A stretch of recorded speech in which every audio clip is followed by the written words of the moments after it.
오늘 우리는 베드로전서 1장 13절 이하에 있는 말씀을 보았는데, 이제 이 말씀 중심에서 믿음과 소망이라는 제목으로 말씀을 나눕니다. 여러분, 바라는 것이 희망이겠죠. 그리고 기대하는 것이 소망입니다. 희망이나 소망을 영어로는 그냥 같이 hope로 그냥 번역을 합니다만은 그 둘은 분명한 차이가 있습니다. 희망은 내가 바라고 내가 원하는 것이라면, 소망은 하나님이 주신 약속 또는 비전을 기대하는 것입니다. 내가 바라고 내가 원하는 것과 하나님이 주신 약속을 기대하는 것과는 같을 수가 없죠. 여러분, 그 주체가 다른 것입니다. 희망은 주체가 나한테 있고, 소망은 그 주체가 하나님께 있습니다. 자, 그러므로 우리 그리스도인들에게는 희망 정도가 아닌 차원을 달리하는 소망, 이 소망이 반드시 있어야 하는 것입니다. 그렇기 때문에 그야말로 희망은 그냥 희망사항으로 끝나는 경우가 대부분이라면, 소망은 하나님이 주신 약속이기 때문에 반드시 이루어진다는 점에서 비슷한 것 같지만 사실은 전혀 다른 엄청나게 큰 차이가 있는 것입니다. 자, 이런 차이점을 갖고 있는 소망은 그래서 하나님의 약속을 믿는 믿음이 먼저 있어야 갖게 된다는 특징이 있습니다. 그리고 약속을 믿는다고 하는 것은 그 약속을 주신 분, 즉 하나님을 믿는 믿음이 먼저 있어야 하기에 사실은 하나님이 소망의 원천이 되시는 것이죠. 시편 62편 5절에 보면 나의 영혼아 잠잠히 하나님만 바라라. 물은 나의 소망이 그로 말미암아 나오는도다. 그랬어요. 그로 말미암아, 하나님으로 말미암아 나의 소망이 나온다. 시편 71편 5절에서는 주 여호와여 주는 나의 소망이시요 내가 어릴 때부터 신뢰한 이시라. 하나님을 신뢰하기 때문에 하나님이 나의 소망이시다 그랬어요. 시편 119편 49절에서도 주의 종에게 하신 말씀을 기억하소서. 주께서 내게 소망을 가지게 하셨나이다. 주께서 내게 소망을 가지게 해주셨다. 그리고 시편 146편 5절에서는 야곱의 하나님을 자기의 도움으로 삼으며 여호와 자기 하나님에게 자기의 소망을 두는 자는 복이 있도다. 왜 그렇습니까? 왜 하나님께 소망을 둔 자가 복이 있습니까? 하나님에게 소망을 두는 자가 복이 있는 것은 이 세상 소망이 다 끊어진다 할지라도 여전히 하나님은 살아계셔서 그런 상황을 얼마든지 바꾸어 주실 수 있는 능력의 하나님이시기 때문에 하나님이 소망이시고 그 소망은 끊어질 수 없고 그 소망은 우리에게 복이 된다고 말씀하고 있는 것입니다. 전도서를 읽어보면 해 아래 모든 것이 헛되고 헛되며 헛되고 헛되니 모든 것이 헛되다고 하시고, 그리고 해 아래 새 것이 없다 했습니다. 그러므로 청년의 때에 공고한 날이 이르기 전에 아무 낙이 없다고 할 해가 가깝기 전에 너의 창조주를 기억하라. 일의 결국을 다 들었으니 하나님을 경외하고 그의 명령들을 지킬지어다. 왜요? 이 세상 것에는 어디에도 소망될 만한 것이 없어요. 헛되요. 헛된 것뿐이에요. 그러므로 오늘은 이 세상 것에 소망을 두고 이 세상 것을 바라는 게 아니라 하나님께 소망을 두고 그 하나님을 경외해야 된다. 그 하나님의 말씀을 듣고 그 말씀에 순종해야 된다. 이렇게 외치고 있는 것이 전도서를 기록한 전도자, 지혜자의 외침입니다.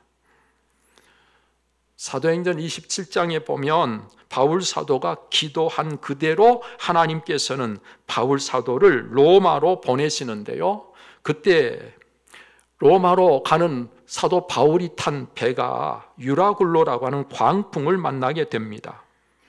그때 여러 날 동안 큰 풍랑 속에 구원의 여망마저 끊어진 것처럼 되었습니다. 살 수 있으리라고 하는 기대마저 가질 수가 없는 지경이 되었어요. 자, 그런데 하나님이 어떤 분이십니까? 바로 그런 상황 속에서, 그 광풍 속에서 바울 사도와 함께 해주셔서 하나님께서 바울과 함께 그 배를 타고 있는 모든 사람들의 생명을 하나님께서 지켜주신 것입니다. 이때에 바울 사도가 그 고비를 넘기고 나자마자 이렇게 말하고 있습니다. 내가 섬기는 하나님의 사자가 어젯밤에 내 곁에 서서 말하되 바울아 두려워하지 말라. 네가 가이사 앞에 서야 하겠고 또 하나님께서 너와 함께 행하는 자를 다 내게 주셨다 하였으니 그러므로 여러분들이여 안심하라. 나는 내게 말씀하신 그대로 되리라고 하나님을 믿노라. 그런즉 우리가 반드시 한 섬에 걸리리라. 여러분, 바울 사도가 이렇게 말한 그대로 구조돼서 멜리데라고 하는 섬에 오르게 되었지요. 여러분, 이렇게 살 여망이 없는 가운데서도 하나님께서는 얼마든지 그 상황 속에서 우리의 삶을 보장하시고 지키시고 안전하게 하시고 우리를 구원하시고 우리의 상황을 바꾸실 수 있는 하나님이 되시기 때문에 우리는 하나님이 우리의 소망이 되는 한 절대로 절망할 수 없다는 거예요. 여러분, 그래서 고린도후서 1장 8절 이하의 말씀에 보면 바울 사도는 이렇게 말합니다. 형제들아, 우리가 아시아에서 당한 환난을 너희가 모르기를 원하지 아니하노라.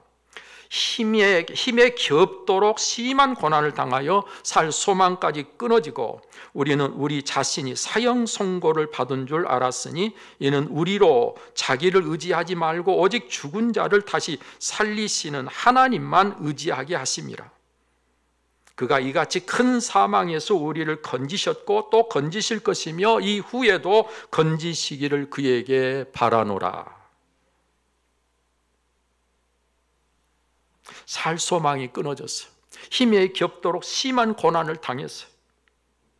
그렇게 살 소망까지 끊어졌음에도 불구하고 그 상황에서 하나님께 사도 바울을 지켜주셨는데 그때 하나님께서 왜 이렇게 살 소망까지 끊어진 환난을 당하게 하셨느냐? 오늘 우리가 우리 자신을 의지하지 않고 오직 하나님만 의지하게 하시려고.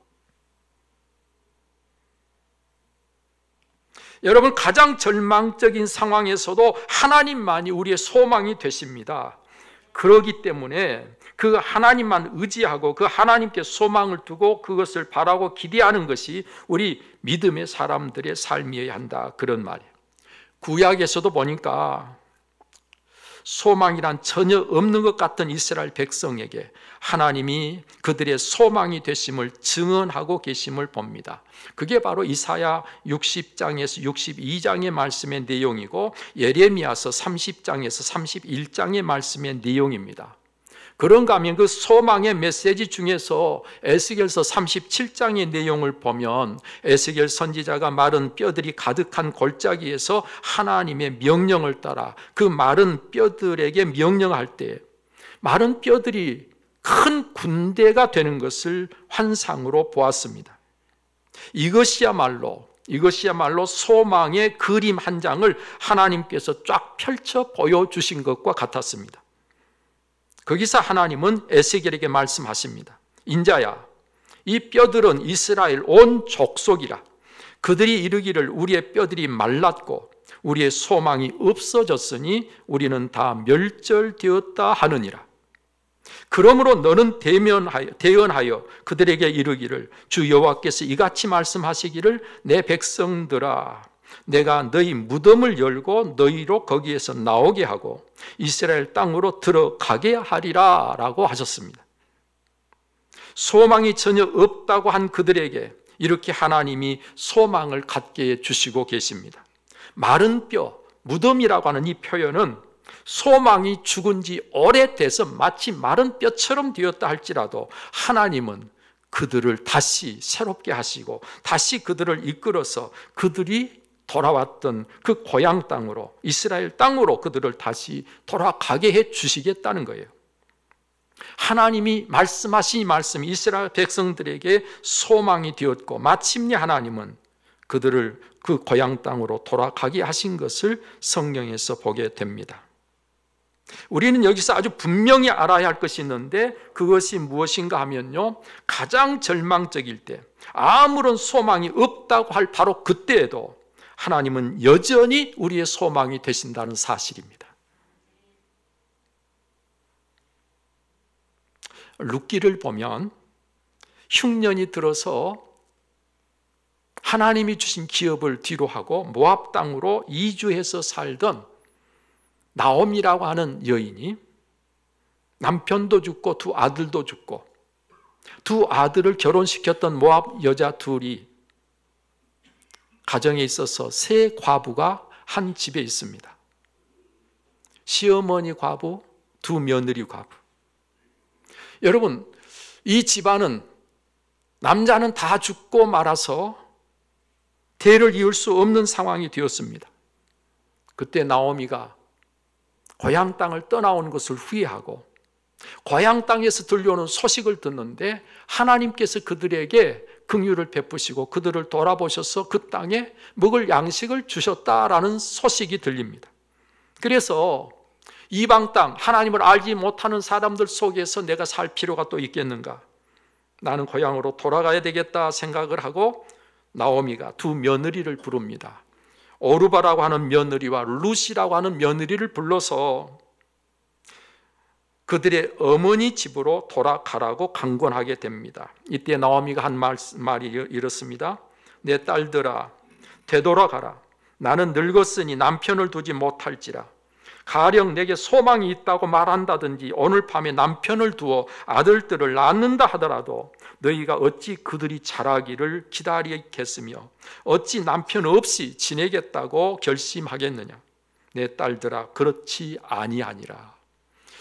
이렇게 나오미가 두 며느리를 앉혀놓고 이야기를 하는데 이때 오르바라고 하는 며느리는 시어머니의 말 그대로 아무 소망이 없는 나오미를 뒤로하고 떠나게 됩니다. 여러분, 그런데 룻이라고 하는 이 며느리는 시어머니 나오미, 이 시어머니 나오미에게는 아무 소망이 없는 것이 사실이고 소망이 없다고 할지라도 그 나오미가 섬기는 살아계신 하나님께 소망을 두고 끝까지 나오미를 따르게 됩니다. 잘 들으세요. 오르바는 그 시어머니에게 아무 소망이 없기 때문에 그 시어머니를 놔두고 떠났지만 룻이라고 하는 여인은 그 시어머니에게는 소망이 없을지라도 그 시어머니가 섬기는 여호와 하나님께 소망이 있기 때문에 나오미를 끝까지 따라서 베들레헴으로 왔고 자기가 태어난 곳은 모압인데 그 자기 고향을 버리고 이 나오미를 따라서 베들레헴에 왔고 그리고 그가 보아스라고 하는 사람과 결혼을 해서 아들을 낳고 그 아들이 오벳이란 사람인데 그 오벳은 다윗의 할아버지 이새의 아버지가 됩니다. 하나님께 소망을 둔 사람은요, 이 세상에 아무 소망이 없다 할지라도 하나님께 소망을 둔 사람은 그 삶이 마침내 복된 것을 보여주고 있는 거예요.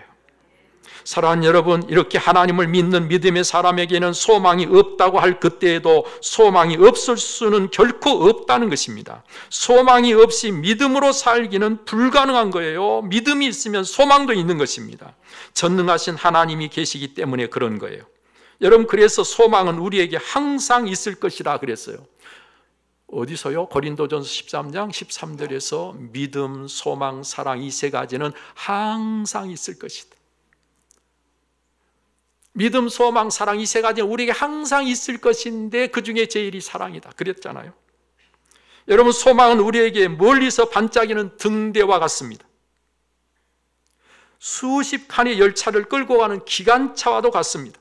소망이 있어야 우리가 앞을 바라보게 되고 소망이 있어야 우리가 우리의 삶을 힘있게 살아갈 수가 있는 것이다, 그런 말이에요. 소망은 우리를 우리 앞에서 끌어주는 힘입니다. 소망이 없다는 것은요, 별 하나 없는 깜깜한 밤하늘과 같은 것이고, 목숨이 붙어 있다고 해도 살 이유가 없는, 그래서 마치 죽은 자와 다를 것이 없는 자가 바로 소망이 없는 것입니다. 유대인 학살의 현장인 아우슈비츠 포로 수용소에서요, 끝까지 살아남은 사람들이 있었는데, 그 끝까지 살아남은 사람들을 보니까 어떤 사람들이었느냐? 절망하고 삶을 포기한 사람들이 아니라 결코 포기하지 않고 소망을 갖고 있는 사람들이 살아남았어요. 소망은 아무런 빛이 없이 깜깜한 밤하늘을 보고서도 눈을 감아버리는 것이 아니라 인내하며 여전히 눈을 크게 뜨고 새벽을 기다리는 것입니다. 새날에 대한 기대를 갖고 그 모든 것을 다스리시는 하나님의 역사를 바라보는 것입니다.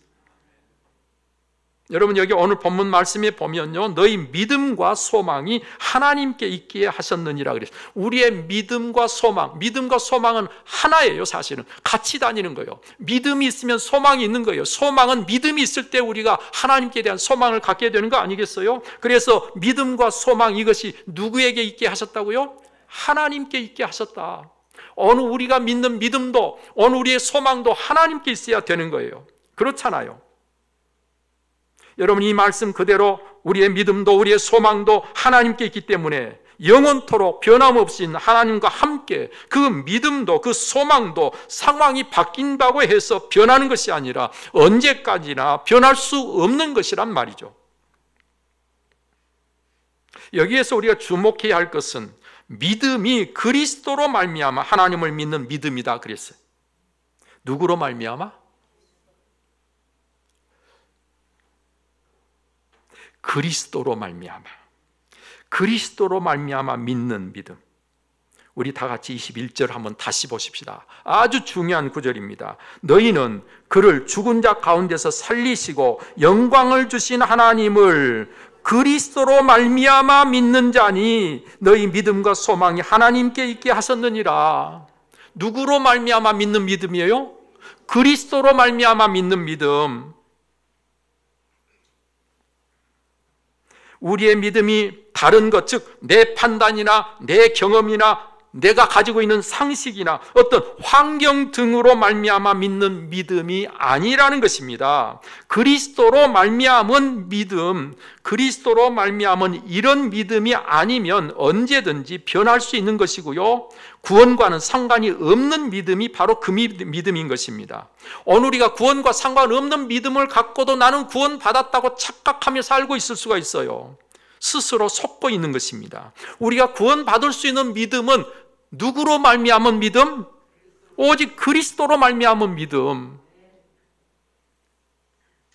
예수 그리스도로 말미암아 하나님을 믿는 이 구원받을 믿음을 가진 자는 구원에 대한 소망이 분명히 있을 수밖에 없고 천국에 대한 소망을 갖고 살 수밖에 없습니다. 그래서 구원과 믿음과 소망, 이런 모든 것들이 하나님께 있어야 되는 거예요.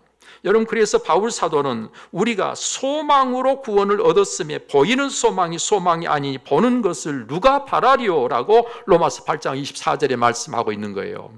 우리가 믿음으로 구원을 받는데 그 믿음이라는 말을 소망으로 구원을 받았다 그랬어요. 믿음과 소망을 같이 보고 있는 거예요. 왜? 믿음이 있으면 소망이 있을 수밖에 없으니까. 소망이 있다는 것은 믿음이 있다는 증거죠. 자, 이렇게 참 소망은 믿음의 자리를 잡고 있는 것입니다. 예수 그리스도로 말미암은 믿음, 그 믿음 말이에요. 우리가 아무 것이나 기대하고 바라는 것은 희망사항일 수는 있어도 반드시 이루어지고 마는 참 소망은 아닌 것입니다.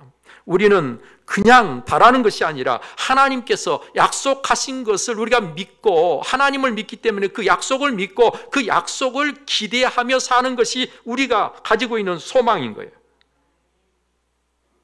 우리는 믿기 때문에 소망하게 되는 그 믿음의 근간 참 소망을 갖고 오늘을 살 때에 그와 같은 소망이 없는 자들과는 삶이 달라질 수밖에 없고 달라야 하는 것입니다. 그 소망을 가진 사람, 하나님의 약속이 이루어질 것을 기대하고 사는 사람, 하나님의 약속과 상관없이 자기가 원하는 대로 이 세상을 사는 사람, 삶이 어떻게 같을 수가 있겠어요? 전혀 다를 수밖에 없어요. 어떻게 다르다고요? 오늘 성경이 이렇게 다르다고 말씀합니다. 마음의 허리를 동이고 근신하여 예수 그리스도께서 나타나실 그때에 가져다 주실 은혜를 온전히 바라는 것으로 다르다 그랬어요. 뭘 우리는 바라고 살아요? 우리 주님이 다시 오시는 그날 재림하실 때 우리에게 가져다 주실 은혜, 우리에게 가져다 주실 그 은혜를 온전히 바라는 자로 산다. 이게 소망 있는 자의 삶이에요. 온전히 바란단 말은 그것만을 구한다. 우리는 은혜로 구원을 받는 것입니다. 예? 그렇죠? 그래서 우리 주님 오실 때 그 은혜를 우리가 간절히 구하고 찾는 그 은혜로만 우리가 구원을 받을 수 있기 때문에 그 은혜를 온전히 바라는 그런 저와 여러분들로 오늘을 살 수밖에 없다, 그런 말이에요. 그런가 하면 알지 못하여 따르던 사욕을 본받지 말고 우리를 부르신 하나님이 거룩하신 것처럼 거룩한 자가 되어서 산다고 했습니다. 여러분, 하나님은 거룩하셔요. 하나님은 거룩하시단 말은 하나님이 창조하신 피조물과는 하나님은 다르시다 그 말이에요. 이 세상은 죄 가운데 모든 것이 참 더러워졌지만 하나님은 죄와 상관없으신 분이다 그 말이에요. 하나님은 거룩하신 하나님이신데 오늘 우리도 그 하나님께 속한 자로서 거룩한 자가 되어야 한다. 그게 소망을 갖고 사는 사람의 모습이다. 그러기 위해서 우리는 사욕을 본받지 마라. 사욕을 쫓는 사람이 되지 말아야 된다. 내가 원하는 삶을 살고 있으면 거룩하지 못한 거예요. 내가 원하는 사욕을 쫓아 사는 삶을 살지 않고 하나님께 속한 자답게 거룩한 자가 되어야 된다. 여러분, 이 시간을 구별해서 하나님 앞에 나와서 예배드리는 여러분들은 이 시간을 거룩하게 지금 하고 있는 것입니다. 이 시간을 하나님께 속한 시간으로 우리가 거룩하게 만들고 있는 거예요. 여러분들이 가지고 있는 물질 중에 하나님께 드려야 될 11조는 여러분 물질을 하나님께 구별해서 거룩하게 만드는 것입니다. 우리는 거룩한 자가 돼야, 내가 거룩한 자가 돼야 돼요. 그러기 위해서 우리는 우리의 시간과 우리의 물질과 우리의 삶을 구별해야 되는 것입니다. 그게 바로 소망 있는 자의 삶이에요. 그런가 하면 외모가 아닌 각 사람의 행위대로 심판하시는 하나님을 아버지라고 부르게 되었으니 그런 우리가 나그네로 있을 때를 두려움으로 지내야 된다. 여러분, 우리는 하나님이 어떤 하나님이신고 하니 우리의 외모를 보고 판단하시는 하나님이 아니고 우리의 중심을 보시고 우리의 행위를 보신다. 네? 자, 우리의 중심과 우리의 행위를 보시는 그분을 우리는 내 아버지라고 부르고 있어요. 누구로 인해서? 예수님으로 말미암아 예수님을 나의 주님으로 영접해서 예수님의 아버지가 나의 아버지가 돼서 내가 하나님을 아버지라고 부르고 있다. 그 하나님 아버지는 우리를 외모로 보시는 분이 아니기 때문에 그 하나님을 우습게 생각하지 말고 하나님을 두렵게 생각해야 된다. 그런데 언제? 우리가 나그네로 살고 있을 때, 이 세상은 우리가 지금 어떻게 살고 있는 거 아니? 하나님께 소망을 두고 하나님의 나라, 하나님께서 우리를 위해서 약속하신 그곳을 향해서 지금 가고 있는 나그네일 뿐이에요. 지금 이 세상을 살고 있는 시간이 우리는 나그네로 살고 있는 시간인데 이 나그네로 살고 있을 때 하나님 그분 앞에 우리가 하나님을 우습게 생각하지 말고 두려운 마음 가지고 하나님 앞에 옳게 바르게 살도록 해라 그 말이에요. 여기서 두려움은 무서워하라는 이야기가 아니에요. 하나님 앞에서 오늘 우리가 조심스럽게 함부로 되는 대로 자기 원하는 대로 살지 말라는 거예요. 네 번째로 하나님께 소망을 둔 사람은 어떻게 사는 거 아니? 진리에 순종함으로 영혼을 깨끗하게 해서 거짓이 없이 형제를 사랑하되 뜨겁게 서로 피차 사랑해야 된다. 이게 바로 소망을 가진 자의 삶이다. 오늘 저와 여러분들은 순종해야 됩니다. 무엇에 순종해요? 진리에 순종해야 돼요. 거짓에 순종하는 게 아니고. 예? 우리는 어떤 사람에게 순종하는 게 아니고 오직 진리에 순종해요. 진리는 누구예요? 예수 그리스도예요. 예수 그리스도에게 순종하는 거예요. 그 예수 그리스도에게 순종한다는 것은 진리에 순종한다는 게 거짓에 순종하고 잘못된 것에 순종하는 게 아니에요. 이렇게 순종할 때 우리의 영혼이 깨끗해진다는 거예요. 그 깨끗해진 영혼으로 우리가 형제를 사랑하는데, 거짓 없이 사랑하는데, 사랑할 때 우리가 뜨겁게 사랑해야 된다. 그게 바로 하나님께 소망을 두고 오늘을 사는 사람의 삶이다. 이렇게 사는 삶, 이렇게 사는 삶이 있으면 그 사람은 하나님께 소망을 두고 지금 살고 있는 것이고, 이렇게 살고 있지 아니하면 하나님께 소망을 둔 게 아니라 이 땅에 소망을 두고 살고 있는 사람이다. 여러분, 우리가 이렇게 해야 될 가장 중요한 이유가 뭡니까? 없어질 금이나 은으로 우리가 구원받은 게 아니고 점도 없고 흠도 없는 어린 양 같은 예수 그리스도의 그 보배로운 피로 우리가 대속함을 받았기 때문이다. 어떻게 우리 주님의 그 보배로운 피를 아무 가치도 없는 것으로 우리가 만들어버릴 수가 있겠느냐? 그럴 수 없지 않느냐 말이죠.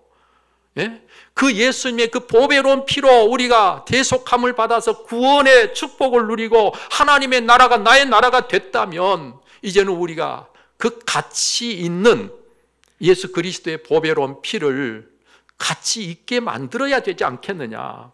그래서 오늘 우리는 소망을 하나님께 두고 이렇게 사는 것이 소망을 가진 자의 삶이다라고 오늘 우리에게 말씀해 주고 계십니다. 오늘 이 본문의 말씀을 여러분 다시 한번 언젠가 이 말씀을 읽기 전에 읽어보시고, 내가 지금 이렇게 소망을 가지고 살고 있는지, 아니면 소망이 없이 여전히 오늘 이 말씀과 상관없는 삶을 살고 있는지 자신을 살펴서 여러분 모두가 다 함께 하나님 앞에서 정말 예수 그리스도로 말미암아 믿음을 가진 자답게 소망을 갖고 이 소망 가운데 힘을 내서 오늘을 살아서 세상 모든 사람들 앞에 살아계신 하나님이 얼마나 위대하신 분인가를 나타내는 여러분들이 꼭 되시기를 바랍니다. 이제는 우리의 구원이시며 참 소망 되신 주 예수 그리스도의 은혜와 독생자라도 아낌없이 내어주신 하나님의 그 지극하신 사랑과 성령의 감동, 감화, 교통, 그 충만하심이 오늘 또 마음을 다해 예배하며 주신 말씀 쫓아 참 소망 가운데 살기를 원하는 산 우리 온 성도님들 심령 위에, 저들의 가정에, 생업에 이제로부터 영원토록 함께 하시기를 간절히 축원하옵나이다. 아멘.